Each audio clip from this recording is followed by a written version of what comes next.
Titled, What Will Biden Do with Afghanistan? By Hanan Habibzai.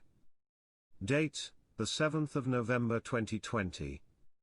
Biden won the U.S. presidential election 2020, defeating Trump clearly and became 46th president of the USA.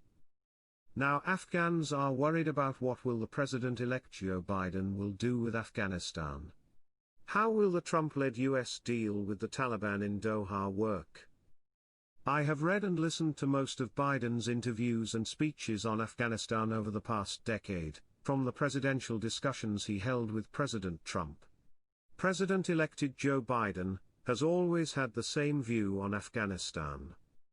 He says peace talks with the Taliban is a good thing, but a small number of U.S. troops must stay in Afghanistan. He wants majority troops must withdraw.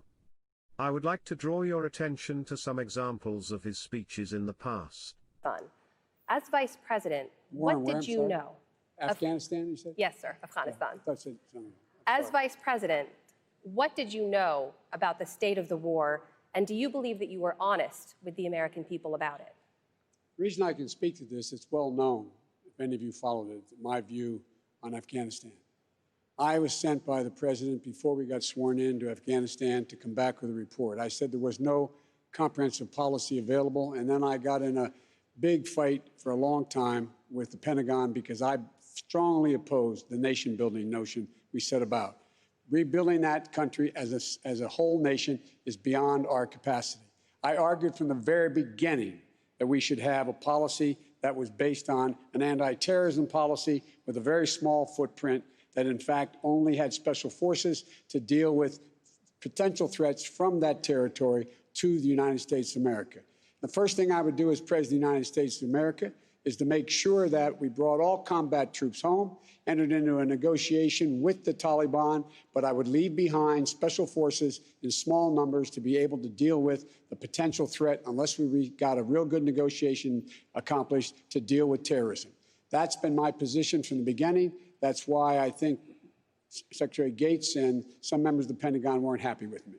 Mr. Biden, the question was about your time in the White House, though. And I'm talking about the White House. In that Washington Post report, there's a senior national security official who said that there was constant pressure from the Obama White House to produce figures showing the troop surge was working, and I'm quoting from the report here, despite hard evidence to the contrary. What do you say to that? Since 2009, go back and look. I was on the opposite side of that with the Pentagon. The only reason I can speak to it now is because it's been published. It's been published thoroughly.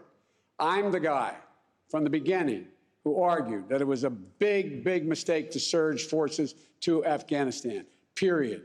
We should not have done it. And I argued against it constantly. Senator. Former Vice President Joe Biden. Afghanistan. Yes. There is a plan in place for a deal to be signed at the end of the month after this pause in violence or reduction in violence. I remember when the Obama administration sought a deal with the Taliban. The Trump administration is now on the verge of signing one. Which we know nothing about. Look, I opposed the surge in the first place, number one.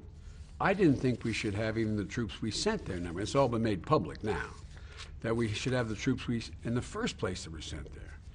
And I don't even think we should have had the number of troops, which is considerably less than the president, this president added.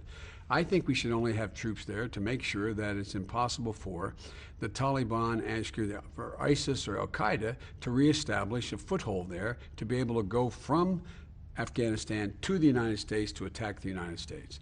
That requires a much smaller footprint. But as I understand it, we're not drawing down to a level that was even as low as it was when we left Afghanistan. About 8,600 is the number of troops. And so we'll see. I mean, it's a little premature to make the judgment whether or not this is a good deal or not a good deal. But as you just said in the course of your answer there, you do think there should be some U.S. presence that remains in Afghanistan. Yes, a very small presence to be able to determine whether or not, I mean a small footprint. What does that look like? It looks like several thousand people, to make sure that we have a place from which we can operate if in fact you find that there's a massing of Taliban capacity, of Al-Qaeda and or ISIS capacity to strike the United States like happened in 9/11. The Washington Post quoted you this week in a story about Afghanistan, saying that back in 2010, you said to Richard Holbrooke, the then envoy, "I'm not sending my boy back there to risk his life on behalf of women's rights. It just won't work. Not what we're there for." Is that how you remember it? Or what did you mean? What I meant was there's 1,000 places we could go to deal with injustice. I can think of 10 countries where women and or children and or people are being persecuted or being hurt.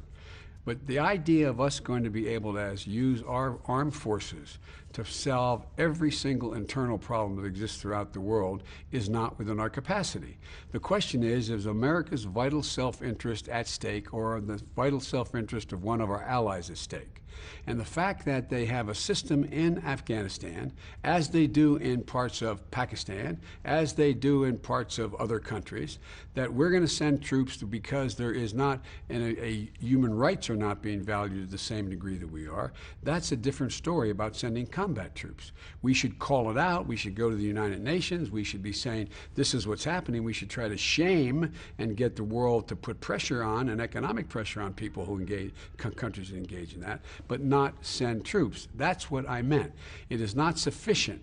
That was my point. And the idea was, and I think Richard had said something like, well, women are being abused there. I said, they're being abused a lot of places around the world. Are we going to send our American forces all over the world to make sure that stops? But then don't you bear some responsibility for the outcome if the Taliban ends up back in control and women end up losing the rights? No, I don't. Look, are you telling me that we should go into China go to war with China because what they're doing to the Uyghurs, 1 million Uyghurs out in the West in concentration camps? Is that what you're saying to me? It was your quote, sir. I was asking you. No, what you I know. meant. I gave the answer. Do I bear responsibility? Zero responsibility. Mm-hmm. The responsibility I have is to protect America's national self-interest and not put our women and men in harm's way to try to solve every single problem in the world by use of force. That's my responsibility as president, and that's what I'll do as president.